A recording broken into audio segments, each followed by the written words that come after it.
আল্লাহর হাবিব নূর নবীজি মুহাম্মদ সাল্লাল্লাহু আলাইহি সাল্লাম সুদীর্ঘ ১৫০০ বছর আগে পরিপূর্ণ জীবন বিধান দিন ইসলাম রেখে যাবার পর আজ পর্যন্ত পৃথিবীতে কোনো ভূখণ্ডের কোনো অমুসলিম সম্প্রদায় মুসলমানের বন্ধু হয় নাই। আজকেও কি হয়েছে? আজকে ২৩ মাস অতিক্রম হয়ে গেছে।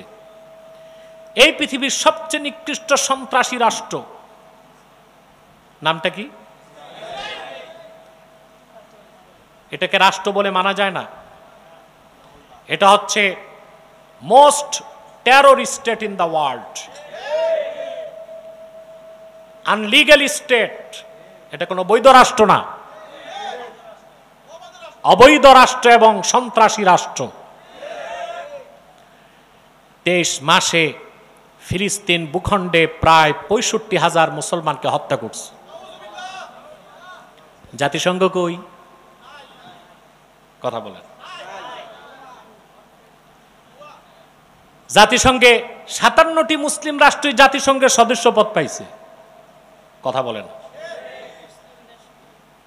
কিন্তু ৫৭টি মুসলিম রাষ্ট্র জাতিসংঘের সদস্যপদ পাওয়ার পরও তারা অমুসলিমদের নিয়ে যে সংঘ জাতিসংঘ, সেখান থেকে ফিলিস্তিনের মুসলমানের ভাগ্যের পরিবর্তন করতে পেরেছে?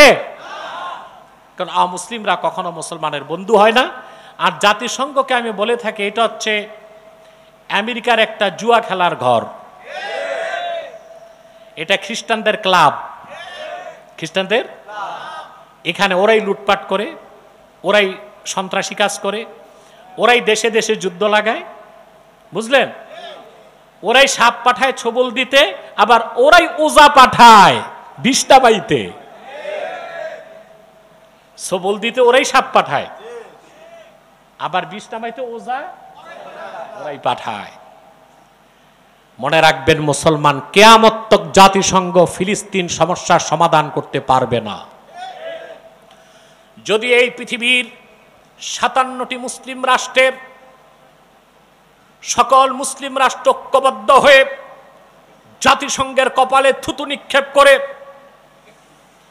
এক একটি মুসলিম রাষ্ট্র থেকে ১ লক্ষ করে মুসলিম ফোর্স যদি নির্বাচিত করে, ৫৭টি মুসলিম রাষ্ট্রের সম্মিলিত সেনাবাহিনী ৫০ লক্ষের অধিক হয়, এর সামনে দাঁড়াবার মতো পরাশক্তি পৃথিবীতে নাই। ফিলিস্তিন স্বাধীন করতে কয়দিন লাগবে? ২৪ ঘন্টা লাগবে।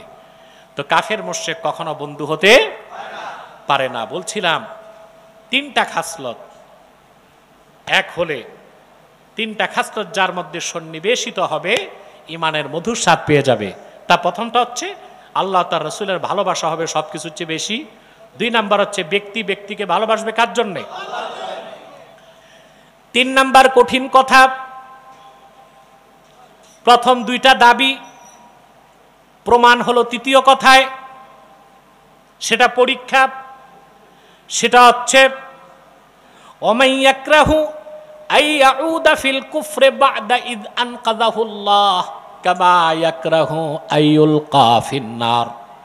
ব্যক্তির ৩য় বৈশিষ্ট্য হবে ঈমান আনার পরে, মুমিন হবার পরে আবার তার কাফের হয়ে যাওয়াটাকে সেরকম অপছন্দ করবে জীবন্ত তারে আগুনে দগ্ধ করাকে যেরকম অপছন্দ করে। তার মানে ব্যক্তির ৩য় খাসলাত ঈমান আনার পরে আল্লাহ তার হাবিব মুহাম্মদ সাল্লাল্লাহু আলাইহি সাল্লামের ভালোবাসা হৃদয়ে যখন সব কিছুর চেয়ে বেশি হয়ে যাবে, আর সে যখন কাউকে ভালোবাসবে আল্লাহর জন্যে। আর ৩য় বৈশিষ্ট্য, ব্যক্তির কাছে ঈমানের উপর টিকে থাকাটা, সে জীবন দিয়ে হলেও ঈমানের উপর টিকে থাকাকে ধরে রাখবে। তার মানে সে মুমিন অবস্থা থেকে কাফের হওয়াকে ওই রকম অপছন্দ করবে জীবন্ত তাকে আগুনে জ্বালায়া হত্যা করাকে যেরকম অপছন্দ করবে। তার মানে সে তার জীবন দিবে, ঈমান বিক্রি করবে না। জীবন দিবে, ঈমান বিক্রি করবে না।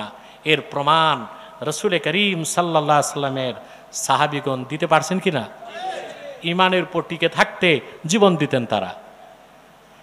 হাদিসে যে 3টা কথা আসছে, এই 3টা বৈশিষ্ট্য আল্লাহর হাবিবের সকল সাহাবীর মধ্যে সমান ছিল, পরিপূর্ণ মাত্রায় ছিল, কারোটা বেশি কারোটা কম। সুবহানাল্লাহ। রাসূলুল্লাহ সাল্লাল্লাহু আলাইহি ওয়াসাল্লামের একজন সাহাবী মুসআব ইবনে উমাইর রাদিয়াল্লাহু তাআলা, উসুদুল গাবা কিতাবের মধ্যে এসেছে, আরবে অনেক ধনী মানুষ ছিলেন তিনি, অনেক ধনী মানুষ মুসআব বিন উমাইর। কোন কোন রিজাল প্রণেতা লিখেছেন প্রতিদিন তিনি যখন খাবার খেতে বসতেন 70 জন মেহমানকে দস্তরখানে বসাতেন। কতজন? প্রতিদিন পানাহারের সময় তিনি মুসাফির ধরতেন, গরিব লোকদের আনতেন, 70 জনকে দস্তরখানে বসাতেন, তিনি সহ 71 জন হতো। রিজাল প্রণেতাগণ লেখেন 70 জন নিয়ে পানাহার করতেন, প্রতিটি মানুষকে খাবার পরিবেশন করতেন সোনার উপর বাটিতে। পানাহার যখন শেষ হয়ে যেত মুসআব বিন উমাইর বাটি ঘটি ফেরত নিতেন না, সোনার উপর বাটিগুলো সব মেহমানকে হাদিয়া করে দিতেন। এইরকম একজন মানুষ মুসআব ইবনে উমাইর রাদিয়াল্লাহু তাআলা আনহু। তিনি এসে রাসূলুল্লাহ সাল্লাল্লাহু আলাইহি ওয়াসাল্লামের কাছে ঈমান এনে মুসলমান হয়ে গেলেন। আহা, মুসলমান হওয়ার পর প্রথম যুদ্ধে গেলেন বদরে। কোথায়? ঘুমটুম নাই তো? সজাগ আছেন?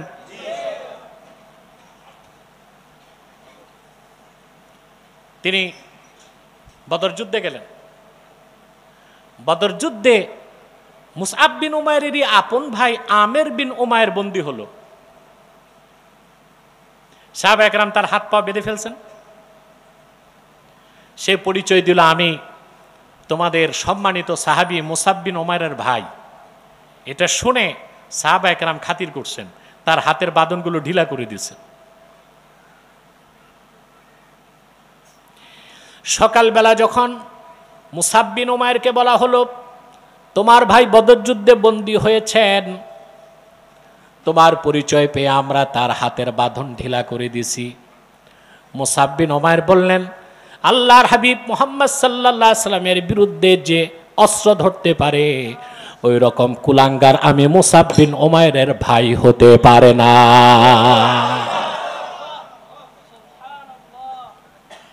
শক্ত করে বাঁধো। তার মা খুব ধনী, নিজেরও মা বলতেছে না, তার মা খুব ধনী, প্রচুর পরিমাণ উচ্চ মূল্যে মুক্তিপণ আদায় করে তারে ছাড়ো।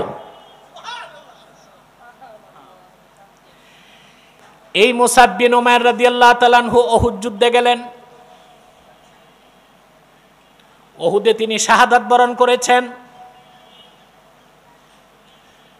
উহুদ যুদ্ধে আল্লাহ রাসূলের একটি নির্দেশ অমান্য করার কারণে যে বিপর্যয় এসেছিল,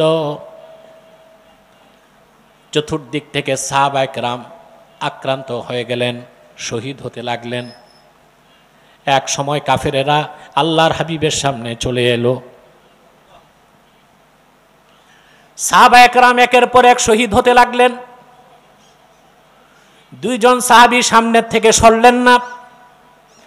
একজন আবু উবাইদা ইবনুল জাররাহ, আরেকজন মুসআব বিন উমাইর। এক সময় মুসআব বিন উমাইর কাফেরদের তীরের আঘাতে শহীদ হয়ে গেলেন।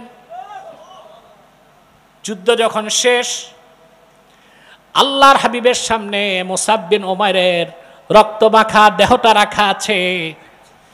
রাসূলুল্লাহ সাল্লাল্লাহু আলাইহি ওয়াসাল্লাম সাহাবায়ে কেরামকে বললেন, আমার সাহাবীরা, এ লোকটা ইসলাম গ্রহণের আগে কত বিলাসী, কত ধনী মানুষ ছিল তা কি জানো? ওয়ালাকাদ রাআইতুহু ওয়া আলাইহি বুরদান লা তুরাফু কিমাতুহুমা ওয়া ইন্না শিরাকা আলাইহি মিন যাহাবিন। আমি দেখেছি মুসআব বিন উমাইর ইসলাম গ্রহণের আগে এত মূল্যবান দুটি চাদর পরিধান করতেন যার মূল্য নির্ধারণ করা সম্ভব ছিল না।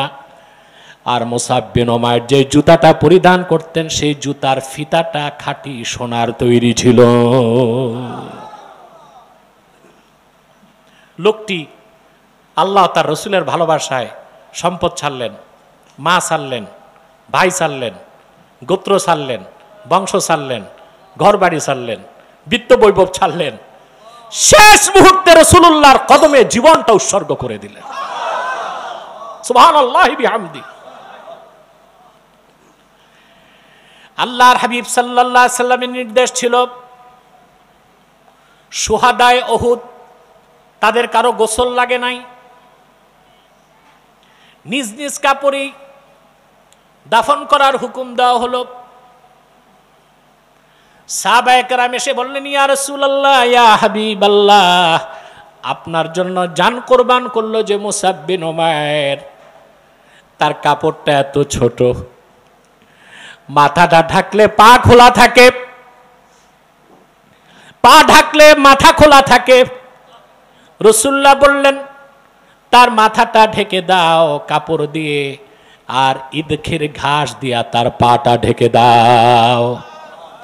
মুসআব বিন উমারের এই কারণে, এই বৈশিষ্ট্যের কারণে আল্লাহ খুশি হয়ে কোরআনে আয়াত নাজিল করে দিলেন, ফাম্মা মান তাগা ওয়া আথারাল হায়াতাদ দুনিয়া ফাইন্নাল জাহিমা হিয়াল মাওয়া ওয়া আম্মা মান খাফা মাকামা রাব্বিহি ওয়া নাহান নাফসা আনিল হাওয়া ফাইন্নাল জান্নাতা হিয়াল মাওয়া। আল্লাহ তার ভাইকে কটাক্ষ করলেন, আমের বিন উমাইরকে, যে দুনিয়াকে প্রাধান্য দিল, মন যা চাইল তা করলো, আল্লাহ নির্ধারিত সীমা লঙ্ঘন করলো। আল্লাহ বলে দিলেন তার গন্তব্য জাহান্নাম।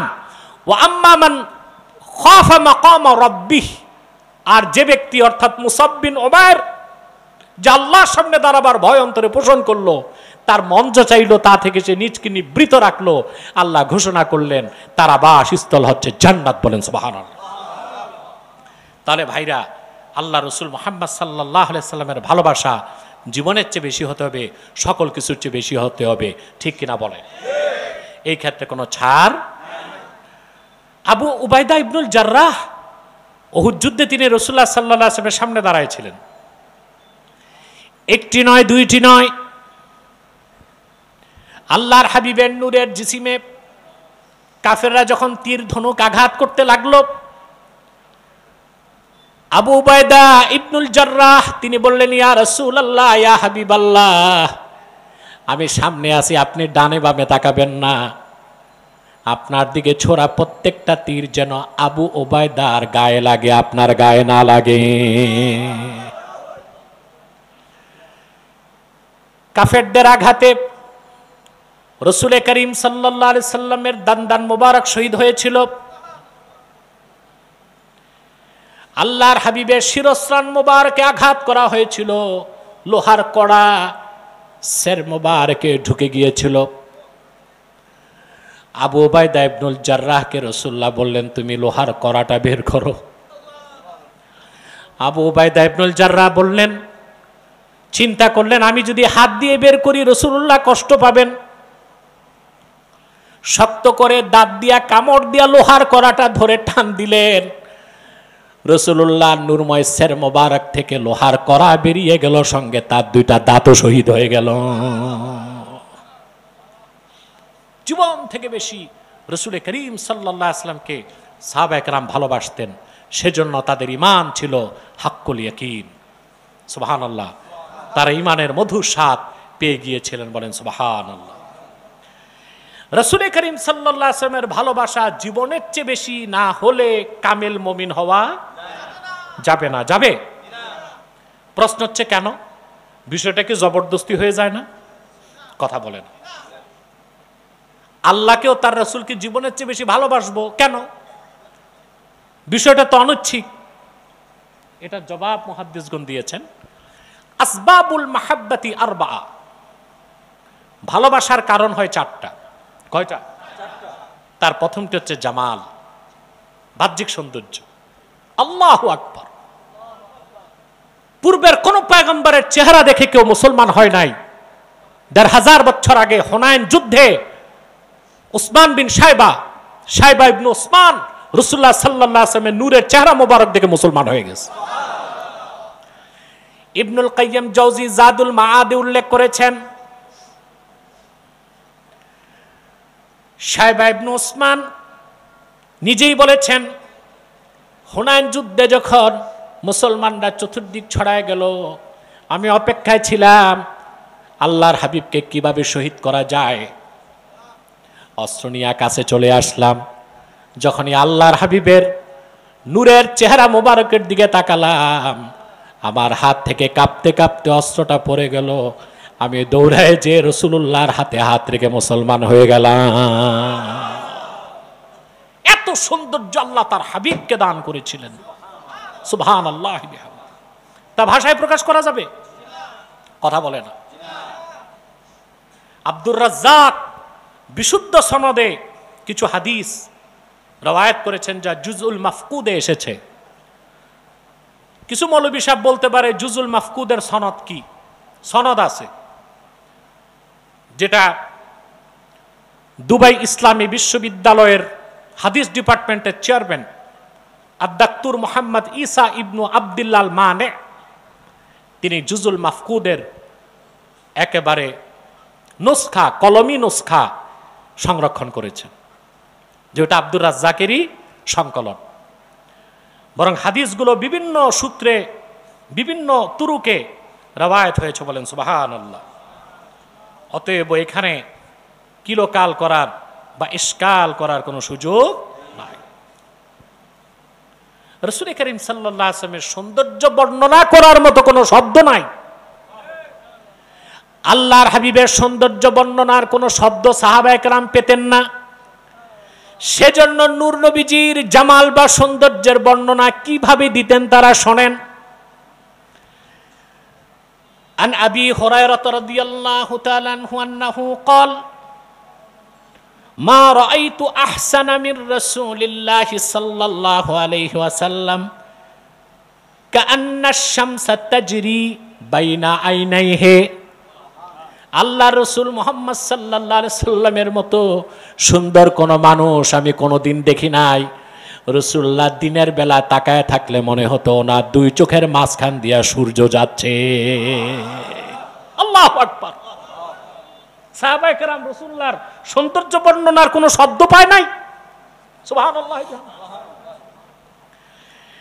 হযরত আব্দুল্লাহ বিন আব্বাস রাদিয়াল্লাহু তাআলা আনহুমা এই সবগুলো হাদিসের তাখরিজ এবং হুকমুল হাদিস আমার কাছে আছে। জনগণ তো বুঝবে না, জনগণের কাছে তো এগুলো বলে লাভ নাই। উলামায়ে কেরাম যারা এই হাদিসের সনদগুলো চান এবং হুকমুল হাদিস কি তা চান, আমার কাছে সব লিখিত আছে, আলহামদুলিল্লাহ দেওয়া যাবে আপনাদেরকে। কথা বুঝতেছেন? আব্দুল্লাহ ইবনে আব্বাস রাদিয়াল্লাহু তাআলা আনহুমা রাসূলুল্লাহর সৌন্দর্য বর্ণনা করতে যে তিনি হাদিস রওয়ায়াত করেছেন। সাইয়েদনা আব্দুল্লাহ বিন আব্বাস রাদিয়াল্লাহু তাআলা আনহুমা বর্ণনা করেন, লাম ইয়াকুন লিরাসূলিল্লাহি সাল্লাল্লাহু আলাইহি ওয়াসাল্লাম জিল্লুন ওয়া লাম ইয়াকুম মা শামসিন কাত্তু ইল্লা গালাবা দাউহু দাউ আশ-শামস ওয়া লাম ইয়াকুম মা সিরাজিন কাত্তু ইল্লা গালাবা দাউহু দাউ আস-সিরাজ। আব্দুল্লাহ বিন আব্বাস বলেন, আল্লাহর রাসূল মুহাম্মদ সাল্লাল্লাহু আলাইহি সাল্লামের কোনো ছায়া ছিল না, কারণ ওনার সারা শরীরটাই নূরের ছিল। আল্লাহ রসুল মুহাম্মদ সাল্লাল্লাহু আলাইহি সাল্লাম দিনের বেলা যখন সূর্যের নিচে দাঁড়াতেন, রাসূলুল্লাহর জিসিমের নূর বা জ্যোতি সূর্যের আলোর উপর প্রভাব বিস্তার করত। রাতের বেলা তিনি যখন কোনো প্রদীপের সামনে দাঁড়াতেন, রাসূলুল্লাহর জিসিমের নূর প্রদীপের আলোর উপর প্রভাব বিস্তার করত।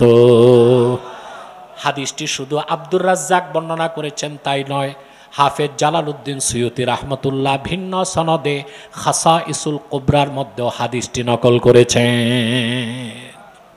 এই ব্যাপারে মাশহুর হাদিস তিরমিজি, শামাইল তিরমিজি থেকে আপনারা শুনছেন না? আমাদের মুবাল্লিগরাও রওয়ায়াত করেছে, রাসূলুল্লাহ সাল্লাল্লাহু আলাইহি সাল্লাম সাহাবীগণ রাসূলুল্লাহর সৌন্দর্য বর্ণনার কোনো শব্দ খুঁজে পেতেন না। ইবনে আব্বাস থেকে আরেকটা হাদিস এসছে আপনার শামাইল তিরমিজিতে, ইবনে আব্বাস বলেছেন, ইযা তাকাল্লামা রুয়াকান নূর ইয়াখরুজু মিন বাইনি সানায়া। রাসূলুল্লাহ সাল্লাল্লাহু আলাইহি ওয়াসাল্লাম যখন কথা বলতেন বেহেশতি হাসি আসতেন, যখন বেহেশতি হাসি আসতেন রাসূলুল্লাহর দুই দাঁতের মাঝখান থেকে নূর বেরিয়ে যেত। আমার ভাইরা, আম্মা জান আয়েশা রাদিয়াল্লাহু তাআলা আনহার কথাকে আরবের কবি কাব্যের ভাষায় লিখেন। আম্মা জান আয়েশা বলেছেন, লানা শামসুন ওয়ালিল আফাকি শামসুন, আমার একটা সূর্য আছে, আল্লাহর আকাশে আরেকটা সূর্য আছে। ইন্নাশ শামসা তাতলাউ বাদাল ফাজরে ওয়া শামসি তাতলাউ বাদাল ইশা,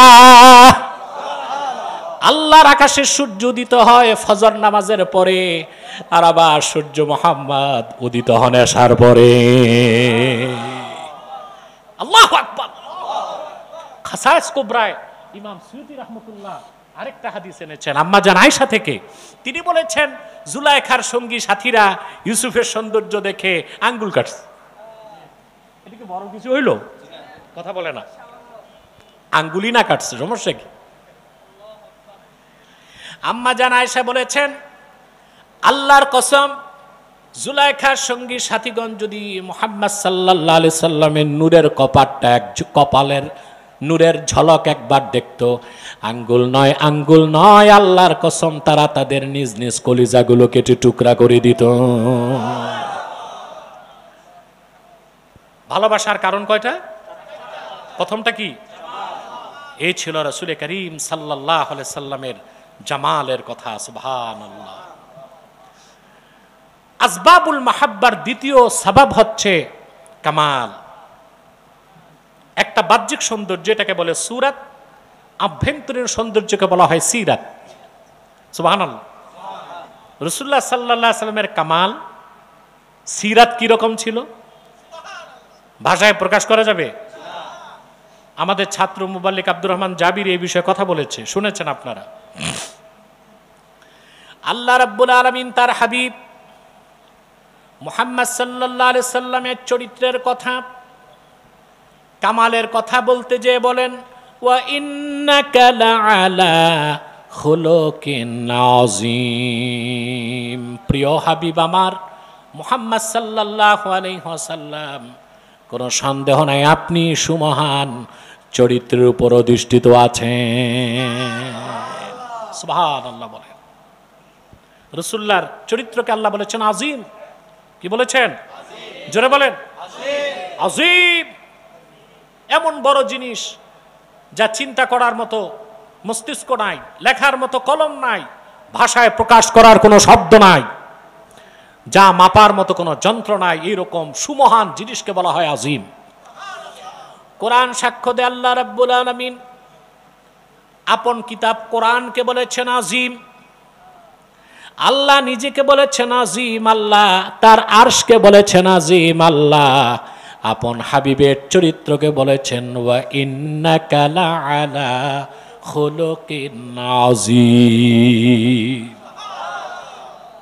এই যে আল্লাহ কোরআনে বলছেন, মুসলমান আদর্শ মানবে কার? মুহাম্মদ সাল্লাল্লাহু আলাইহি ওয়াসাল্লামের। কার? কোন মুসলমান যে আল্লাহকে বিশ্বাস করে মুহাম্মদ সাল্লাল্লাহু আলাইহি ওয়াসাল্লামের আদর্শ বাদ দিয়া পৃথিবীর কোন দার্শনিক, কোন নেতা, কোন বক্তা, প্রবক্তা, কোন দার্শনিক, কোন চিন্তাবিদ, কোন রাষ্ট্রনায়কের আদর্শ গ্রহণ করতে পারে না। কুরআনুল কারীমে আল্লাহ রাব্বুল আলামিন বলেন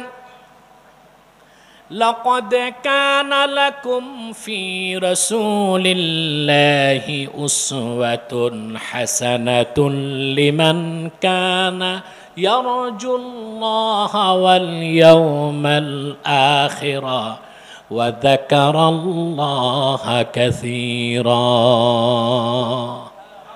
আল্লাহ পাক বলেছেন লাকাদ কানা লাকুম ফি রাসূলিল্লাহি উসওয়াতুন হাসানা, মুহাম্মদ সাল্লাল্লাহু আলাইহি সাল্লামের মধ্যে রয়েছে তোমাদের জন্য সর্বোত্তম আদর্শ। কারণ রাসূলুল্লাহর চরিত্র ছিল সর্বোত্তম, ওনার আদর্শ সর্বোত্তম। যে ব্যক্তি আল্লাহকে চায়, আখিরাতকে বিশ্বাস করে, বেশি বেশি আল্লাহর জিকির করে, বলেন সুবহানাল্লাহ, সে আদর্শ খুঁজবে কই? মুহাম্মদ সাল্লাল্লাহু আলাইহি সাল্লামের মধ্যে রয়েছে মুমিনদের জন্য সর্বোত্তম আদর্শ।